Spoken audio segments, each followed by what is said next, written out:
अब हम बात करेंगे, एक बहुत ही कॉमन कंडीशन है नाक से खून आना, जिसको नक्सीर भी बोलते हैं या मेडिकल लैंग्वेज में हम उसको एपिस्टेक्सिस बोलते हैं। ये बहुत एक कॉमन कंडीशन है जो जनरली ड्राई एयर, मतलब यदि आपका क्लाइमेट ड्राई है या आपका जो रूम है या जिस जिस जगह पे आप है वहाँ पे बहुत ज़्यादा हीट हो जाए, तो उसके कारण आपका जो नेज़ल पैसेज है वो ड्राई हो जाता है और उसके कारण नाक में जो रक्त वाहिनी होती है वो फट जाती है, उसके कारण ब्लड आता है। इसके अलावा बहुत से कारण होते हैं जिसके कारण नाक से खून आ सकता है, जैसे बच्चों को आदत होती है बार-बार नोज़ पिकिंग करने की या फिर स्क्रैच करने की, उसके कारण हो सकता है। या आपको इन्फेक्शन हुआ है, ट्रॉमा हुआ है या बच्चे ने कोई फॉरेन ऑब्जेक्ट नाक में डाल दिया है।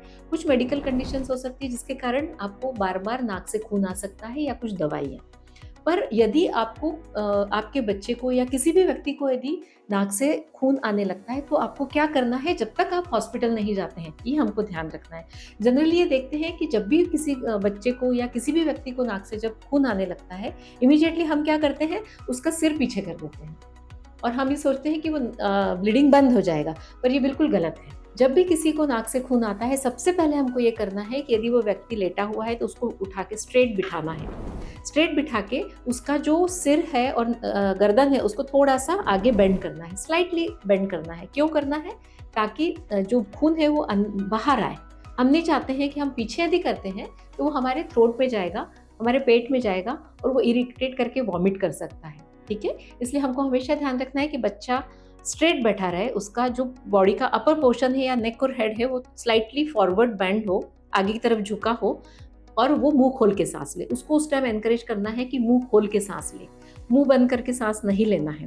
दूसरा, अब आप क्या करेंगे कि यहाँ हमारी नोज़ की हड्डी होती है, नाक की हड्डी होती है, ये जहाँ खत्म होती है वहाँ पे एक सॉफ्ट पार्ट चालू होता है। उसको हमको हमारे थंब और इंडेक्स फिंगर से दबा के रखना है। कंटिन्यूअसली दबा के रखना है 10 मिनट तक। बीच-बीच में आप खोल के नहीं देखेंगे कि ब्लीडिंग रुका या नहीं रुका, ठीक है? नाक में आप कुछ बैंडेज वगैरह डालेंगे नहीं ब्लीडिंग बंद करने के लिए। आपको केवल इतना करना है कि आगे झुका के जो सॉफ्ट पार्ट है यहाँ पे आपको प्रेशर देते हुए इसको बंद करके रखना है और बच्चे को इंस्ट्रक्ट करना है कि वो मुँह खोल के मुँह से साँस लेता रहे। आप यहाँ इसमें आइस, कपड़े में आइस लपेट के उसके सिर पे और नोज़ पे आइस फिरा सकते हैं एंड आप आइस एप्लीकेशन कर सकते हैं और नेज़ल स्प्रेज़ कुछ अवेलेबल रहते हैं, वो आप यूज़ कर सकते हैं। तुरंत यदि आपका 10 मिनट के बाद में भी नाक से खून आना बंद नहीं होता है, तो आपको डॉक्टर के पास जाके डॉक्टर से सलाह लेनी है कि खून आने का कारण क्या है, उसको प्रॉपर्ली इवैल्यूएट करना है। अब जब आपके बच्चे को बार-बार खून आने की शिकायत हो, तो आपको क्या नहीं करना है? पहली चीज़, बच्चे को डिस्करेज करना है कि वो नोज़ पिकिंग करे या नोज़ स्क्रैच करे। दूसरा चीज़, नोज़ का जो पैसेज है उसको हमको वेट या मॉइस्ट रखने की ज़रूरत होती है, उसके लिए जेल्स अवेलेबल हैं, वो हम अप्लाई कर सकते हैं। तीसरा, हमको ये देखना है कि किसी कारण से बच्चे का नोज़ ब्लॉक तो नहीं हो रहा है, उसके लिए आपको आपके डॉक्टर से सलाह लेनी पड़ेगी। तीसरा, बच्चा जब नोज़ ब्लो करता है या छींकता है, तब हम उसको हमको समझाना है या सिखाना है कि वो मुँह खोल के हमेशा छींके या खाँसे, ठीक है?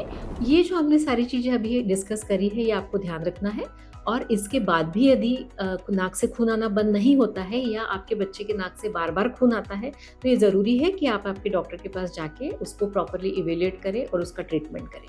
धन्यवाद।